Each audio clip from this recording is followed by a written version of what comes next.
Hello, good evening everyone. Magandang hapon po sa inyo lahat. It's another episode po ng ating programang Explain Why podcast. So sa ating mga listener, so naway nasa mabuti po kayong kalagayan at maganda po yung pag-uusapan natin ngayon tungkol sa mga data breaches po na nangyayari sa Pilipinas. So pag-uusapan po natin 'yan at kasama po natin yung isa sa mga expert sa larangan ng mga cybersecurity, mga data breaches. Maraming maraming salamat po sa patuloy ng pagsuporta sa akin, sa ating programa at upang ipagpaalam po natin lahat ng mga pangyayari sa iba't ibang bansa. Ako po si Miko Santos, live po tayo ah, sa Adelaide. So naway nasa mabuti po kayong kalagayan. Maraming maraming salamat po sa patuloy. So ang pag-uusapan natin ngayon ay tungkol sa data breaches dito sa Pilipinas. So yung nakaraang 2 linggo, nakausap natin si Mr. Ronaldo Costillo. Siya yung national campaigner ng Digital Pinoys. We discuss about yung nangyaring PhilHealth data breaches at ano ba yung mga paraan na dapat nating matutunan doon. So, ipagpapatuloy po natin 'yan at para malaman po ng ating mga kababayan, saan parte man ng mundo, yung ano ba talaga yung kailangan nating malaman, paano natin masolusyunan ito or paano mag-ingat-ingat tayo sa mga ganitong mga pangyayari lalo na ngayon. Maraming mga phishings, scam na nangyayari dahil mula do'n sa data breach na nangyari. So, for today's episode, ang makakasama po natin ay isang data analyst, researcher, a software developer. Isa po siyang siya yung nag-co-founded ng Data Ethics PH, is an online community focused on social issues such as data privacy, data security, AI-driven discrimination, data liabilities, and data ownership. Siya rin po ang nag-co-found ng Analytic Association of the Philippines and he is the board of trustee member of Philippine Center for Investigative Journalism. Um, sa programa po natin, tinatry po nating ipaliwanag yung mga issue in in a context na malalaman po ng mga tao na wala pong tinatry po natin na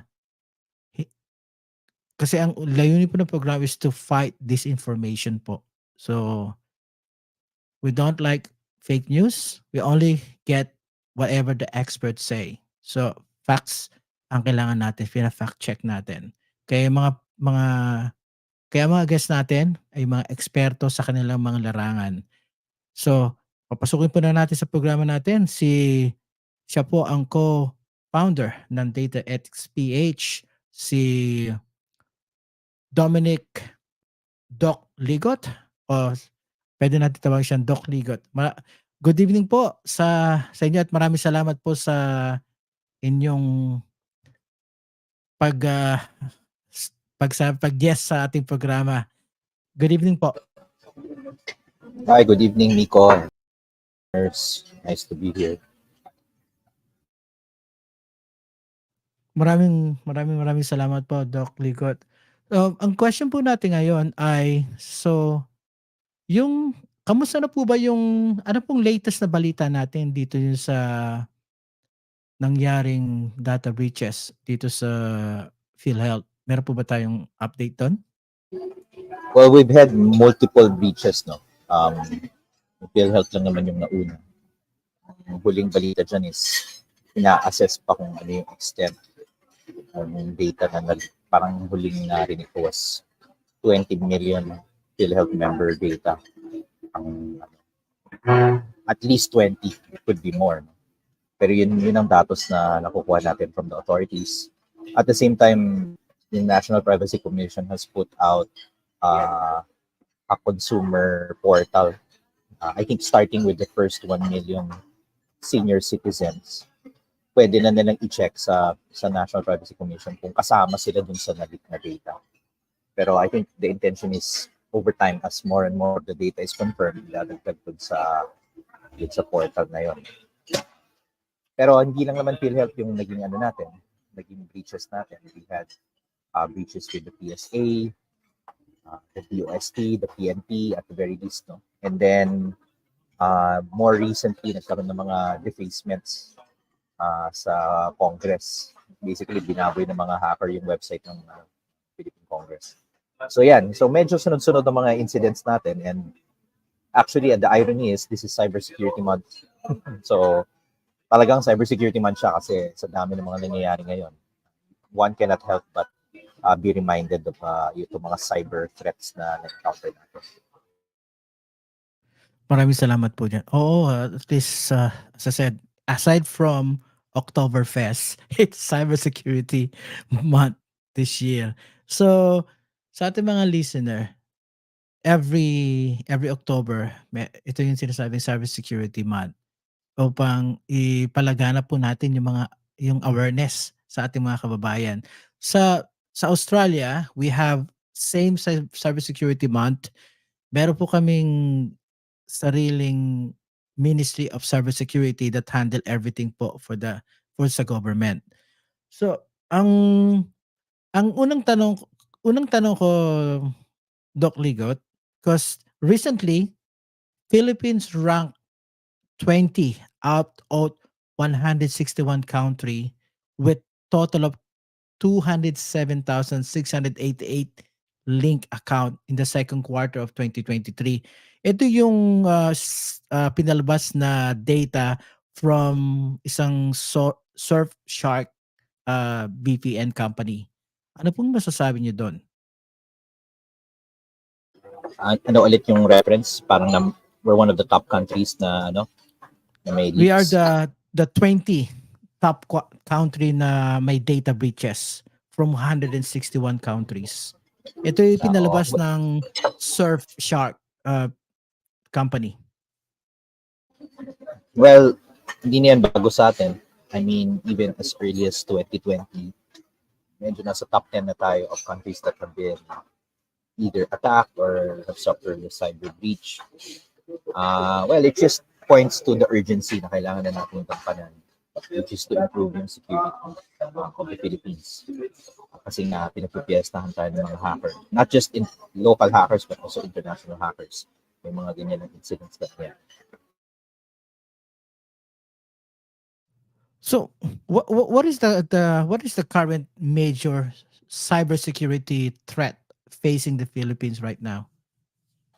Well, samot-sari. For example, kaya naman nahahack yung government portals, and yung mga nakikita natin sa news, these are not the full extent of the attacks that are happening every day. May attack na I think what made the PhilHealth and the PSA hack particularly newsworthy is ito yung may hawak ng data ng taong bayan, at least in Philippines. Kaya na-alarm ng maraming tao. But these attacks happen every day. Many of them are reported, pero hindi na napunta sa balita. And as I mentioned, it just drives the urgency needed to put serious investment into cybersecurity. Hindi lang sa technology, but also sa tao.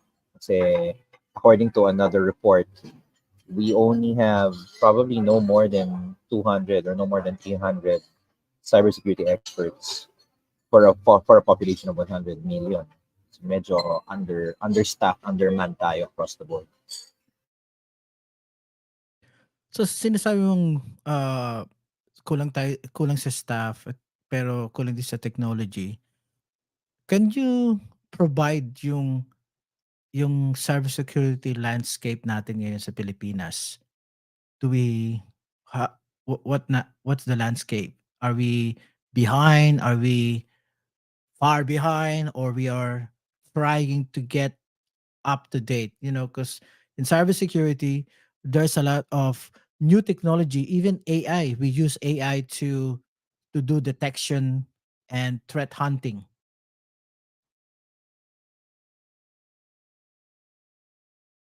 Yeah, I think it starts muna with the culture.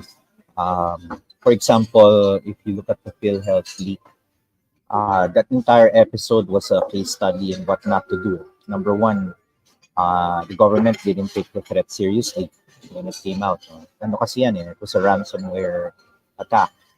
Pag sinabing ransomware, a group of hackers steal your data.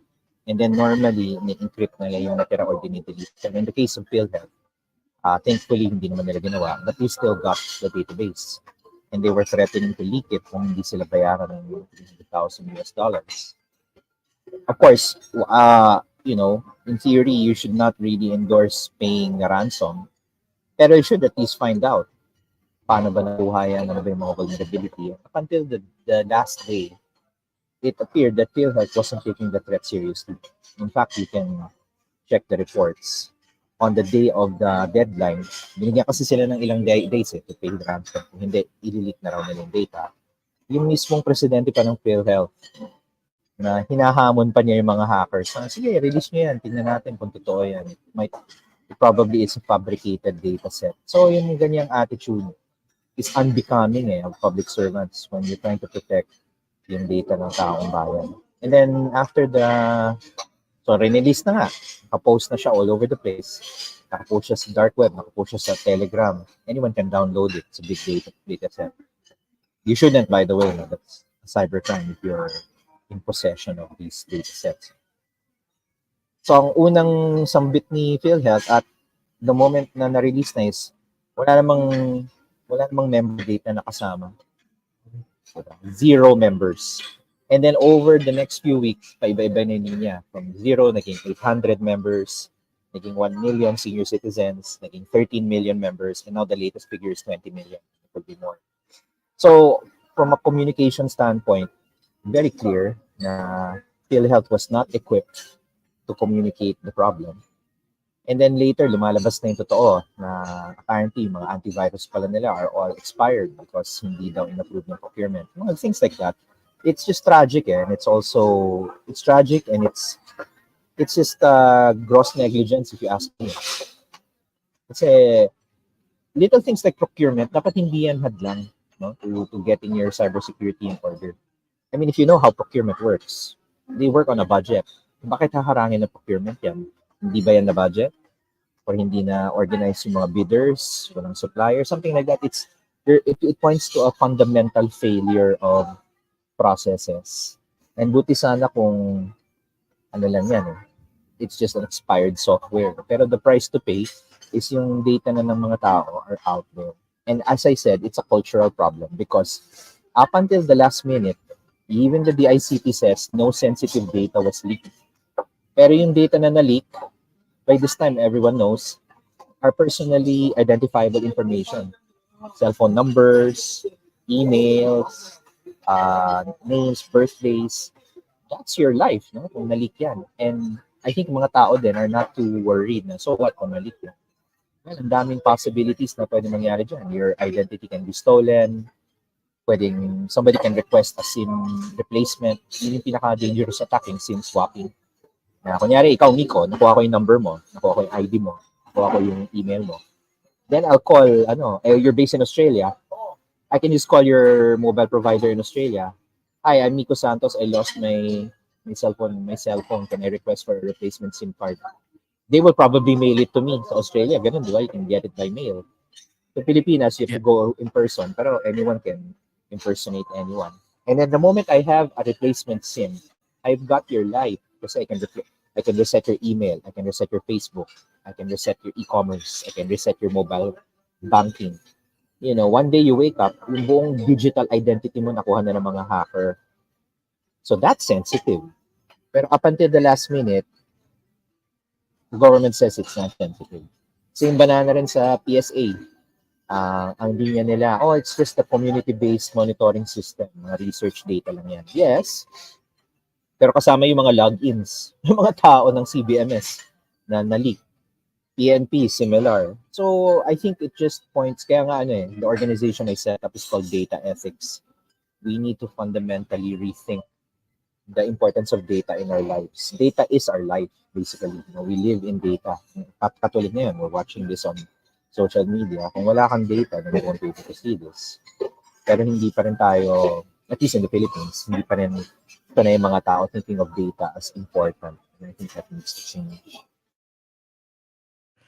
So, Doc Ligot, question with wala ba sa Pilipinas like a strict policy on privacy? We know we have National Privacy Commission. Do we have like a strict policy on handling your data? Because other country like Australia, they're very strict with the data policy.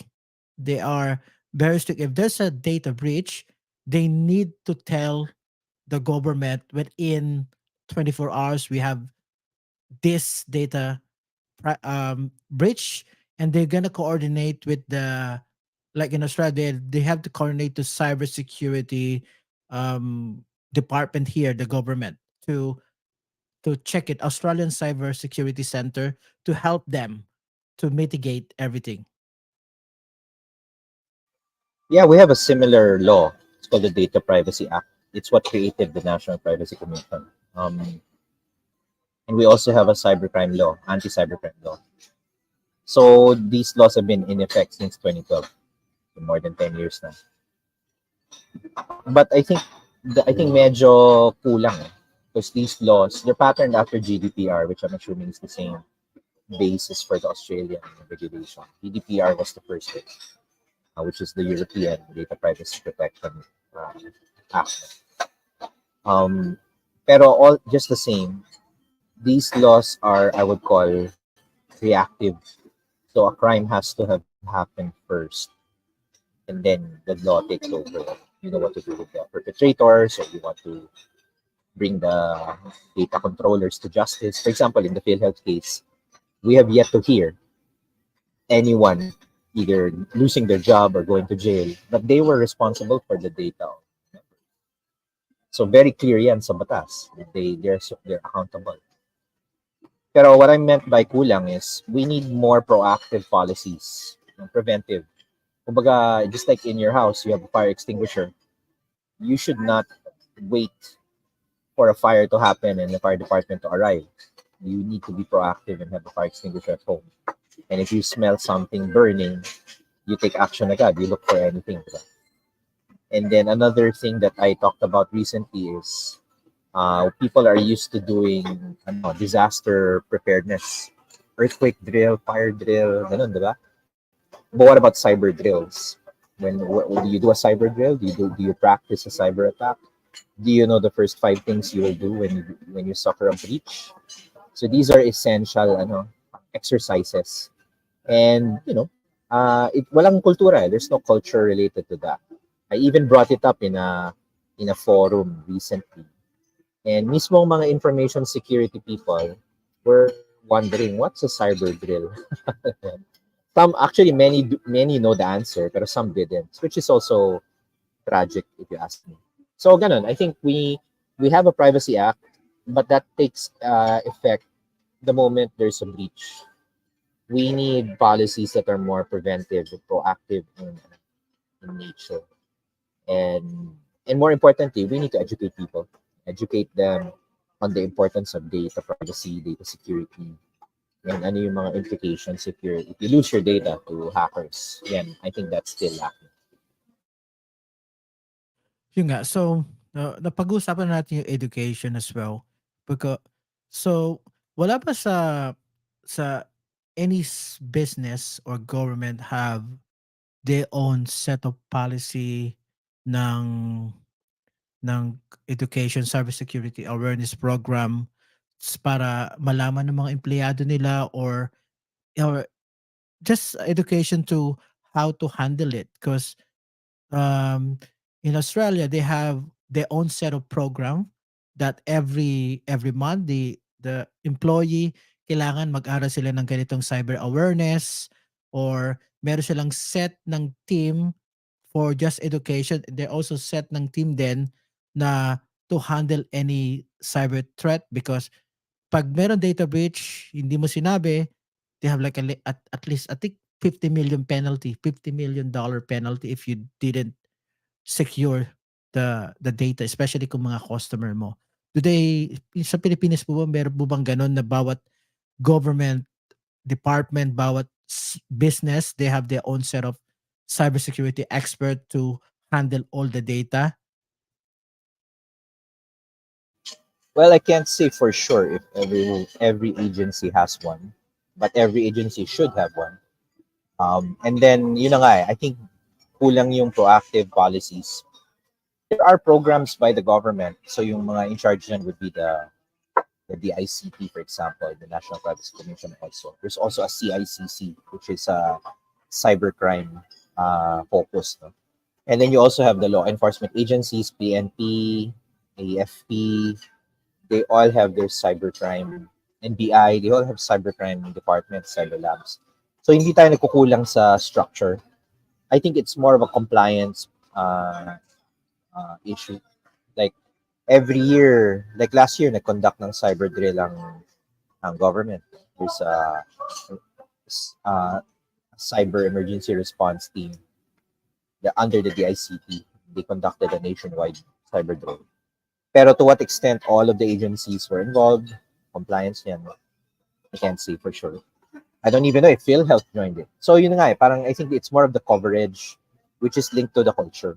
Kung talagang siniseryoso ng mga tao yan, in the same way, you can't renew your business permit if you don't have a working fire extinguisher. At least sa Philippines ganun, no? Ini-inspect yan ng fire department.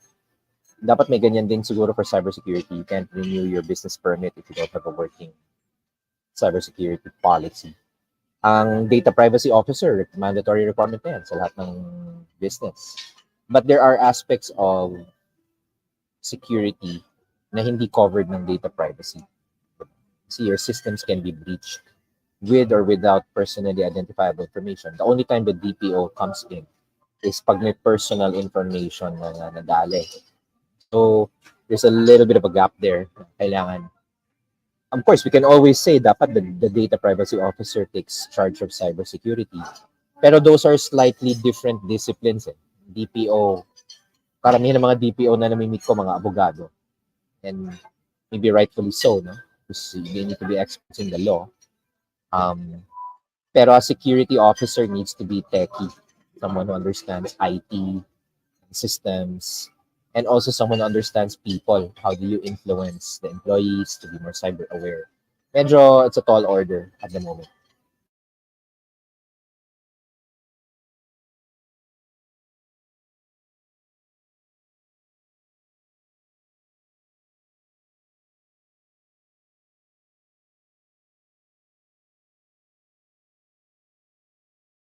Sa Pilipinas.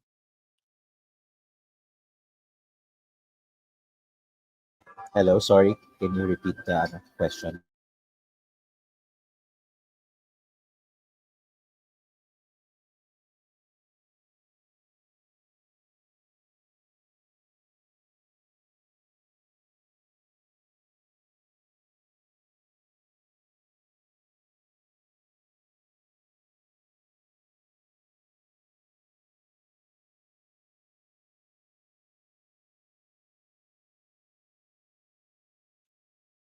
Okay. Oh, okay. Mukhang na Sige, can you hear me? Parang putol yeah, I ata can hear tayo you. for a while. Oo, mukhang naputol ata, oo. So, yung question ko kanina is, yung yung the actual government, the Philippine government, do they really have like a framework for the cybersecurity awareness, education, or for threat? Like, because meron ba silang sariling framework na ginagaya? Like, we have NIST, we have ISO 2700, because this is part of if you're framing a cybersecurity information infosec, you have to follow the standard. For in Australia, they follow the standard of NIST, ISO 2700 if they're doing a policy. for cybersecurity on their different company. Do we have like that in the Philippines? Yeah, the Philippines has no shortage of frameworks. So as I said, you have the DICT, you have Republic Act 10844, and then yung Data Privacy Act 10173, yung Cybercrime Prevention Act 10175, and then yung mga NIST, mga ISO 27000, ano yan, covered. Those are all referenced by these mga law. I don't think we have a shortage of laws. Baka we have a shortage of personnel and maybe a shortage of training. Kasi ano nangyayari, you have a very, very small group of people who are highly knowledgeable about security. But the majority of the public sector, and I would say the private sector probably, are largely in the dark. Kaya, and again, it's a cultural problem, I think. Parang hindi masyadong top of mind sa mga taong bayan about how vital data is. And the only way to do it is to start teaching people. Like, I don't know if cybersecurity is part of basic education. It certainly was not during my time, pero wala pa namang internet ng panahon ko. But I don't know now to what extent children are taught cybersecurity awareness habang bata. And yet, the moment they get out of the classroom, they're on their mobile phones, they're on their computers, they're on TikTok. So talagang behind ang awareness in terms of you know, putting cyber in front. So yun, I would argue more for enforcement and education, and of course engineering, just to get all of the proper software set up, antiviruses, firewalls, VPNs. These are not common, I think, common practice in any household. And then babalik din tayo sa ethics. Data ethics kasi, it's more than just compliance with the law. Ethics is also looking at risks and benefits, trying to balance. If you're going to do something, you might as well prioritize what's good rather than what's bad. And it's also about values. And values is sometimes abstract. It can be religious, it can be moral. Pero ang bottom line dyan, you put you put you put the human well-being at the forefront, and medyo divorced yung data from that right now sa Philippines. Like, the word data doesn't appear in the Constitution. Or it appears once pala. It's in the context of research. The word data does not appear in the Universal Declaration of Human Rights. Pero everything that has to do with human rights today has to do with data, di ba? If you don't have an ID, you can't get any basic services. Di ba? So, data rights, yun ang mantra namin sa data ethics, data rights are human rights. And social problems are data problems. Kahit anong problema ngayon sa mundo, it has a data component. At di pa natin pinag-uusapan yung artificial intelligence dyan. Pag pumasok na yung AI, then lalong lalala if we're not really ready for it. I totally agree. So, wala pa silang mga is like risk management policy for this one. They should have like a risk management every time if there's a data breach or ongoing. the- Wala ba mga risk management policy officer that look into on the system itself? So if there's a new system, do we need to get that? Do we need to upgrade that? So because there's a lot, as particularly sinabi mo, AI, because some of the company who is selling anti cybersecurity or cybersecurity software like MediaNet or Cisco, they're using AI now to detect any unusual transaction on the system, on the network, like to make sure there's no man in the middle. Do they have that? When you say risk management, marami naman types of risk management. Pag sinabi information risk management, like I said, merong departments for that, no? But that should actually be a role in every government agency. And I can't tell you right now if every government agency has one. Malamang that is subsumed under IT, which is general IT, which is okay sana, pero to be honest, hindi rin nating masabi to what extent general IT is trained in information security. Another thing that I feel is lacking is what we call risk communication, which is actually quite prevalent in the healthcare sector. Kunyari, during COVID, whenever you make an announcement about a pandemic, you have to balance kasi the information and the panic of the people. So you don't disclose everything, so you're going to scare everyone, but you can't disclose nothing. So that's also going to create suspicion. And yung current government approach, at least what we've seen, is to downplay and not disclose, which obviously has a negative effect. Kasi uuna namang kakalat na yung balita whether you disclose it or not. So you have to find a way of proactively managing it. I think that is just basing on the behavior of PhilHealth is lacking right now, either as a skill or as a proactive policy or proactive process. Pero yung mga sinasabi mo kanina, yung mga ISO 27000, meron yan, meron nang gumagawa niyan, merong mga framework yan. But maybe it's a compliance problem. Kaya nga ang isa sa suggestions ko recently was to do cyber drills. I-practice natin. Drill everyone. Check them at random, audit them at random. Para talagang ma-instill sa culture ng mga tao. Make it part of their performance evaluation. Na kung if you fail a cyber drill, that's tantamount to actually failing a cyber incident. Kasi would you rather just suffer the breach? Laking gastos yun pag may breach. Not just financially, but reputationally. Tsaka once the data is out, it's always out. Minsan may ganyang attitude din tayo narinig from some agencies na, yung data na yan, luma na yan. Yeah, pero kailan man nag-iba yung birthday mo? Ang ko kung nag-iiba yung birthday mo every year. If your birthday is out, it's out. Or for some of us, like I have one telephone number that's been around for 20 years.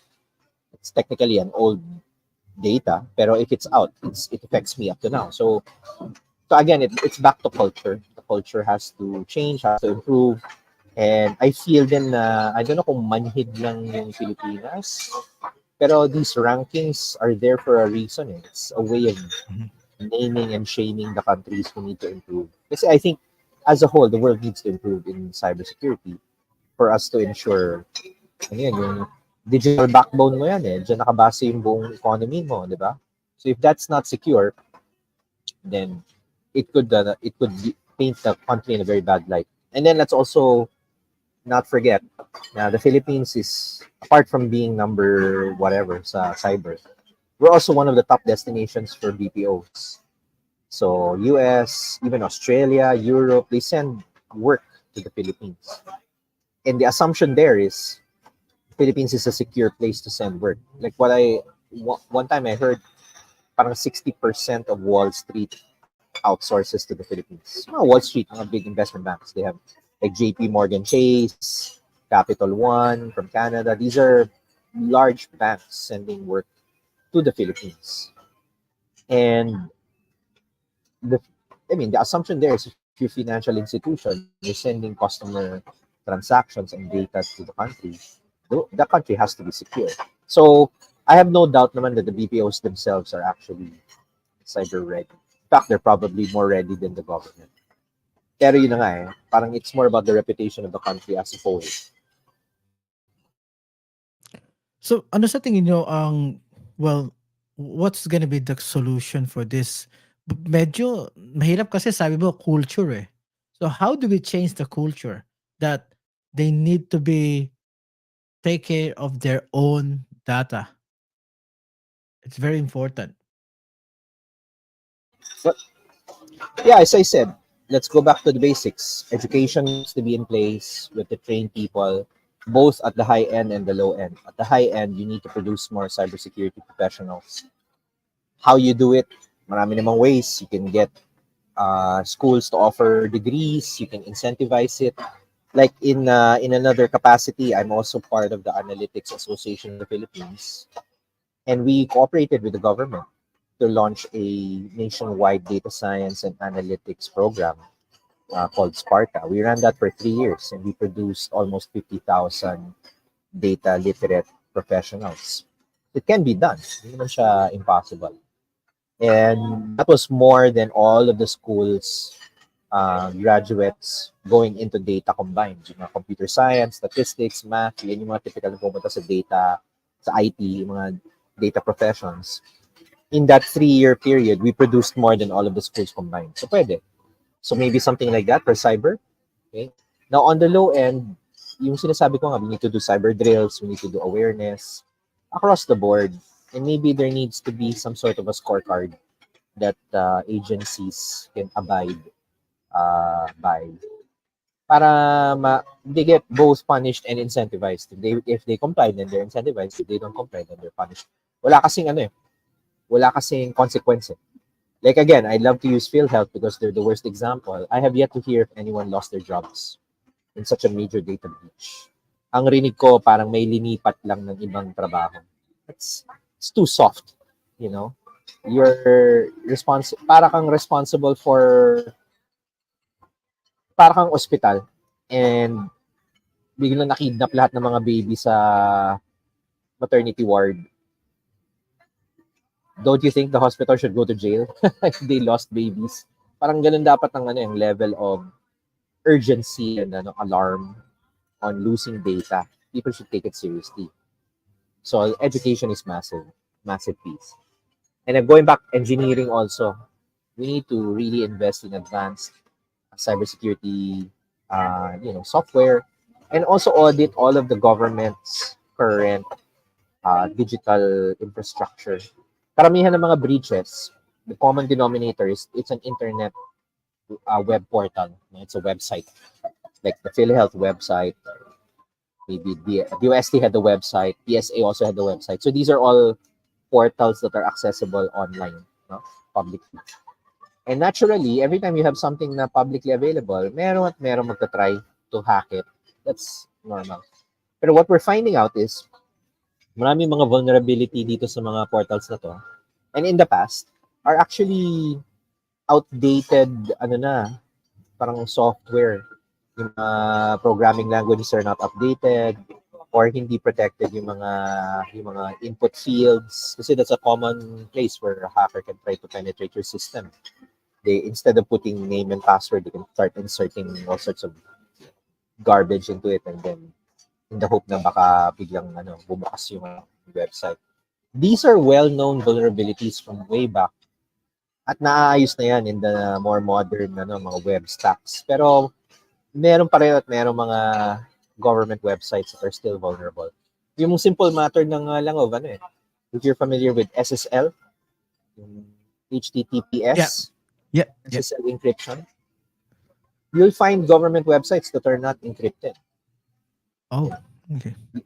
And dati ang complaint kasi may bayad. Pero if you think about it, the fee is very small for a commercial SSL. And you can even get an SSL for free. Merong mga free na security certificates.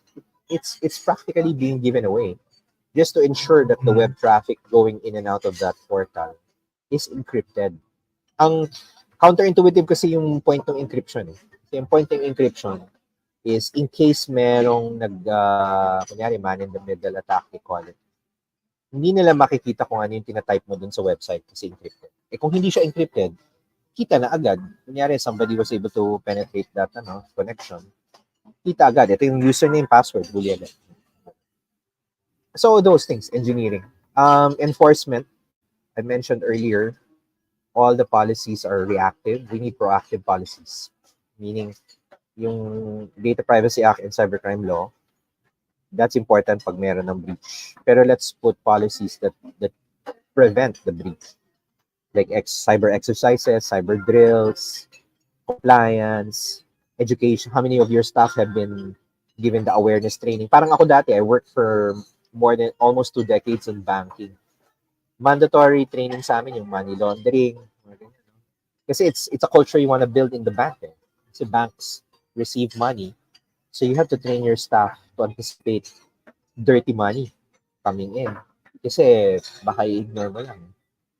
So they really took the effort. And it's a central bank requirement to have money laundering training. So ganyan din dapat sa cyber training. Do it as often as possible. Siyempre may cost. Siyempre people gonna complain about the cost.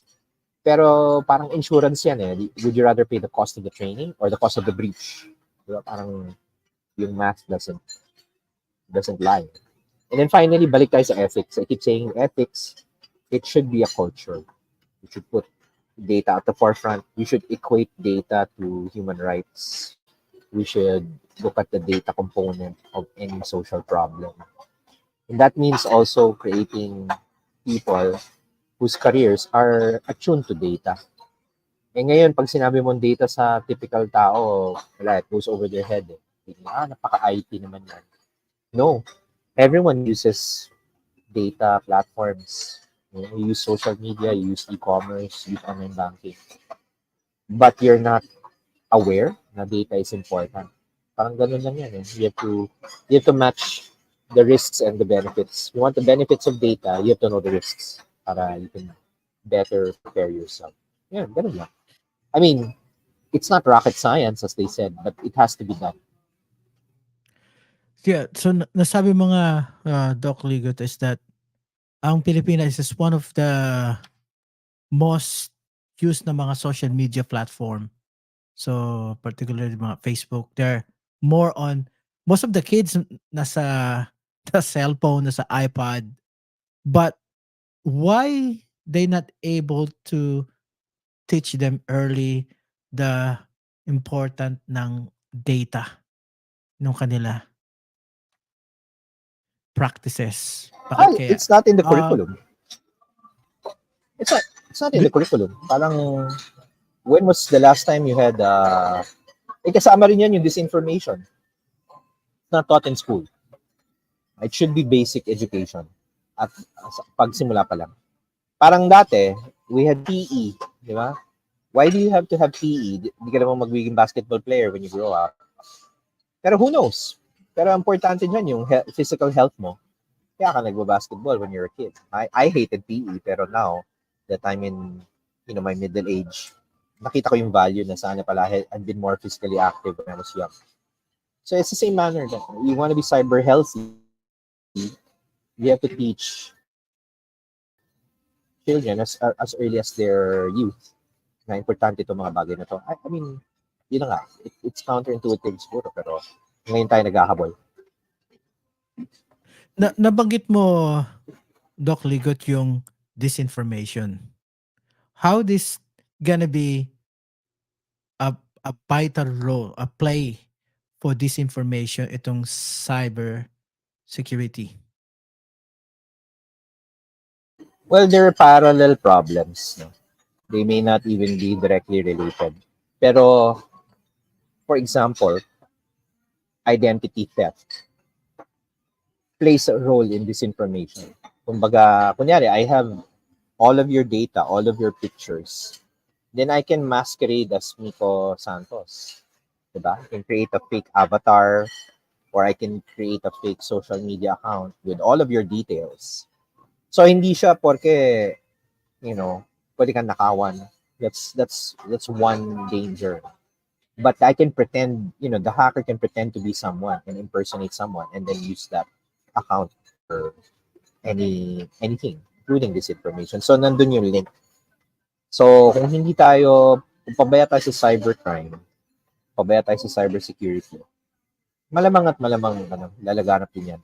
Like for example, yung tinatawag natin mga troll farms. Familiar with that?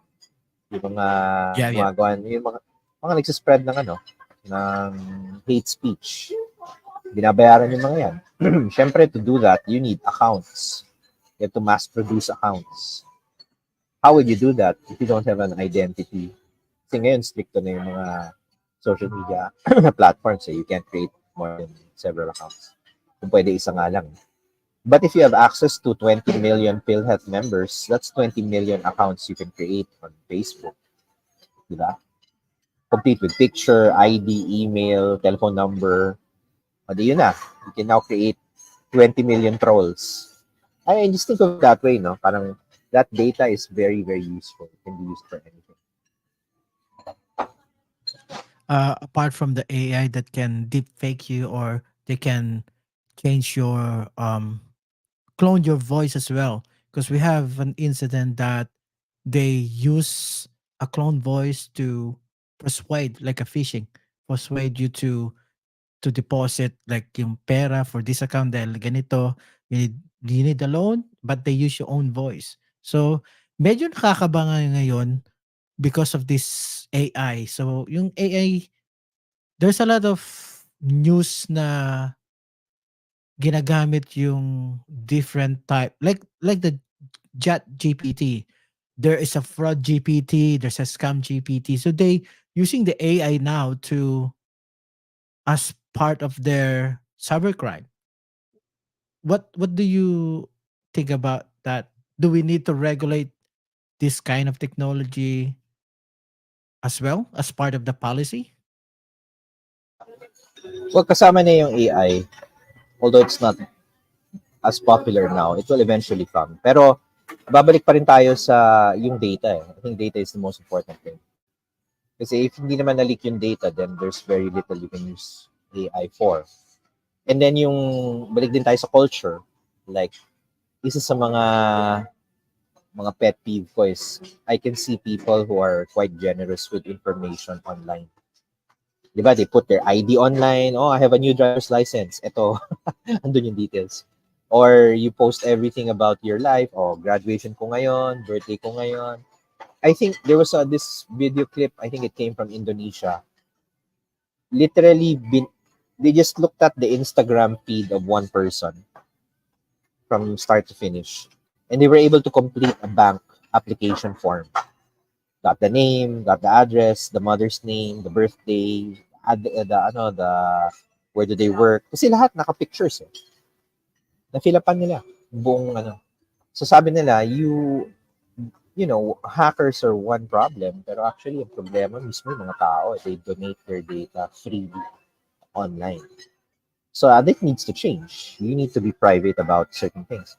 And then nakakatawa, di ba Facebook is one platform, LinkedIn is another one. LinkedIn is for professional networking. So I find it odd na sa LinkedIn, marami naka-private. Pero sa Facebook, naka-post na kumain sila ng palabok for lunch. You should be the opposite. You should be very open on LinkedIn kasi that's a professional market, networking site. So that the CVs and HR can know exactly what you've done. So you should not be private on LinkedIn. You should be private on Facebook kasi that's your personal life. So you see the culture. I don't know if in Australia ganun, pero sa Philippines, yun ang napansin ko. Parang lahat na lang, buong buhay mo na ilabas mo sa Facebook, pero sa LinkedIn ayaw mo magpakita. Tapos nagtataka kayo kung wala kang trabaho. Yun lang. That doesn't make sense. Kasi LinkedIn is for networking for job. So any parting words, Doc Ligot, sa ating mga listener and sa ating mga nanonood ngayon at manonood mga team replay? What's your message to them?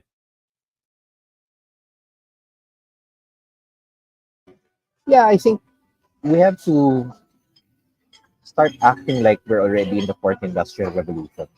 What does that mean? The fourth industrial revolution is the data revolution. So let's start acting like we live in a data-driven world, and data is important. Baga equate your data to your life, and then it follows. Everything follows. You're going to be careful about your data. You use your data responsibly. You can actually use data pa for social good, diba? Pero yun nga parang hindi pa siya embedded. And unfortunately, I hate to say it, it's an age thing. Yung mga bata, mga Gen Z, mga Gen A, I think they're more attuned to the data landscape. But they have to be taught in school. Samantalang for the rest of us, mga Gen X, mga Boomer, to a certain extent, the Millennials, medyo kurang na, we grew up in a world before the internet.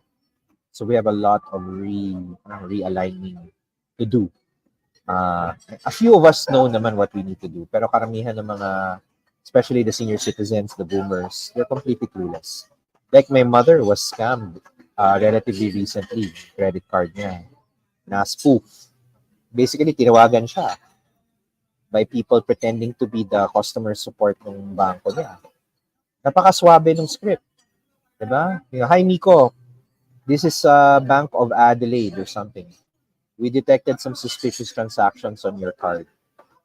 Could you hold while we perform a technical test just to check if your card is still working?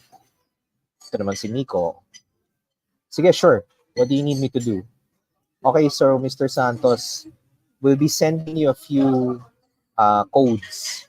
Could you please check if you received them and tell us what the code was? Yung pala, yun na yung OTP mo. They were doing was actually booking transactions on your card. Ikaw naman, super naive. Sige, here's the first code. 1, 2, 3, 4, 4, 5, 6, 7. Okay, thank you, sir. We've already validated your card. It seems to be working fine. Thank you very much. Sorry for the inconvenience. And then when you receive your bill, 6 digits na yung bill mo. Max out na yung limit mo. And to the bank, it's legitimate kasi it used the OTP. Pero hindi top of mind yung one-time password sa mother ko.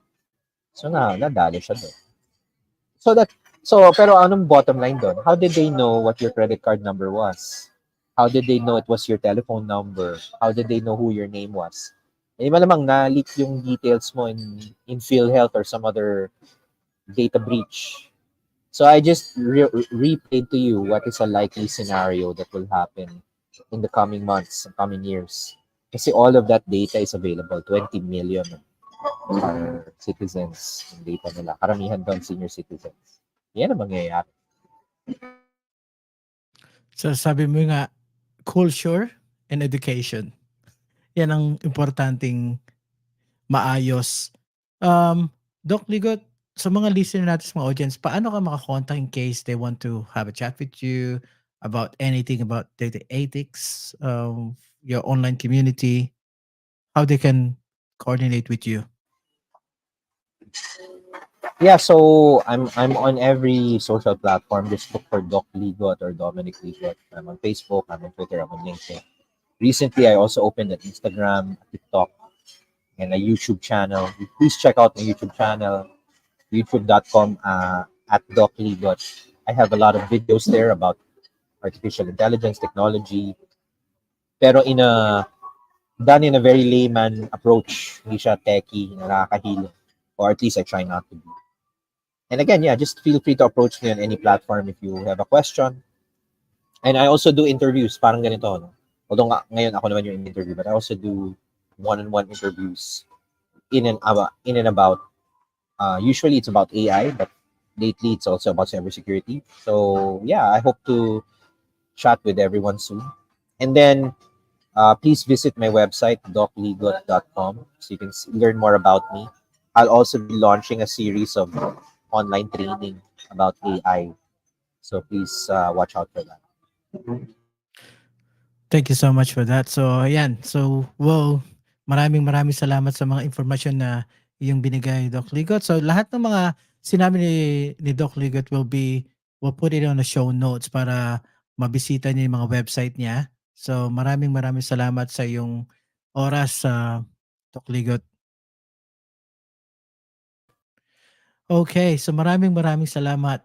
So ayan, so as I said, lahat po yan nasa show notes. So just make sure na balikan niyo po yung show notes sa mga team replay. Lahat ng mga information lagay natin doon. As I said, sabi nga ni Doc Ligot, data privacy, your data is very important. So sa Australia nga, as I said, sa Australia, we are very strict with the data. Talagang pag nagkaroon ng data breach, ikaw kumpanya ka, malaking penalty para sa'yo. More than $50 million. So, the privacy ay kailangan talagang pag-ingatan. Maraming salamat po sa isang episode again ng Explain Why Podcast. So, see you po sa susunod na episode. At maraming salamat po sa mga suporta ninyo at patuloy nyo pong pinapanood ito at suporta sa lahat ng platforms, especially sa podcast po na nakikinig po sa inyo. At maraming salamat po uli. At enjoy the rest of the day. Thank you so much. See ya.